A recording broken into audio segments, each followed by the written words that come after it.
வாழ்க வையகம், வாழ்க வையகம், வாழ்க வளமுடன். குரு வாழ்க, குருவே துணை.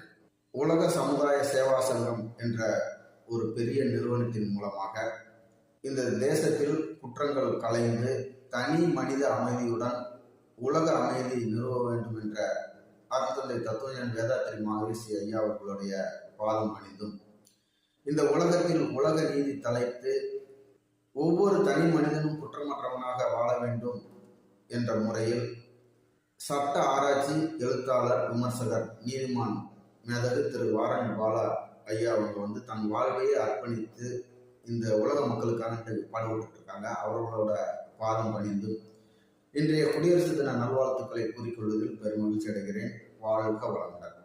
இப்போ இந்திய குடியரசு, இந்திய அரசமைப்பு அப்படின்னு சொன்னா 1947 ஆகஸ்ட் 29 இந்திய அரசியல் அமைப்பு நிர்ணய சபை தொடங்கப்பட்டிருக்கு. இந்திய அரசமைப்பு உருவாக்குறதுக்கு அந்த முழுமையடைந்த இந்திய அரசமைப்பு 1949 நவம்பர் 26 அன்னைக்கு நாடாளுமன்றத்தில் தாக்கல் செய்யப்பட்டு ஏற்றுக்கொள்ளப்பட்டு நமக்கு நாமே ஏற்றிக்கொண்டிருக்கிறோம்.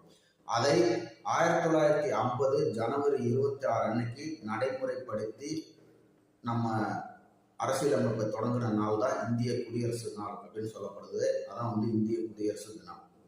இந்த குடியரசு தினத்துல இந்திய அரசியலமைப்புல சொல்லியிருப்பாங்க கோட்பாடு அப்படின்னு சொல்லியிருப்பாங்க, அதாவது கட்டுரை இல்லைன்னு உருகுன்னு சொல்லுவாங்க. இப்போ இதுல அதுல 13(2) அப்படிங்கிறது நமக்கு நியாயமில்லாத சட்டம் செயல்கள் எதுவுமே செல்லாது, எந்த அலுவலர்களால் செஞ்சாலும் செல்லாதுன்னு இருக்கும். கோட்பாடு 14ங்கிறது அனைவருக்கும் சமமானது, அனைவருக்கும் சமமான பாதுகாப்பு இந்திய அரசால் வழங்கப்பட வேண்டியது, நீதிமன்றங்களால் வழங்கப்பட வேண்டியதுன்னு ஒன்று.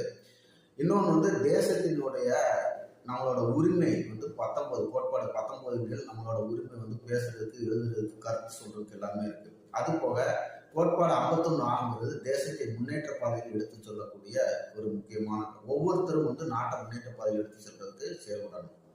பிறகு கோட்பாடு 375ங்கிறது நீதிமன்றங்கள், அலுவலர்கள், அமைச்சர்கள் இவங்கெல்லாம் இந்திய அரசமைப்பில் உள்ள எந்த கோட்பாடையும் மீறக்கூடாது, எனத்தையும் பின்பற்றணும் அப்படின்னு சொல்லியிருக்கோம். அப்ப இதன்படி பார்த்தோம் அப்படின்னு சொன்னா கோட்பாடு 60 கீழ் ஜனாதிபதி தேசத்தை சட்டத்தை காப்பேன்னு சொல்லி சத்தியப்பிரமாணம் எடுத்திருக்காங்க. ஆளுநர் 159 கீழ் சத்தியப்பிரமாணம் எடுத்திருக்காங்க.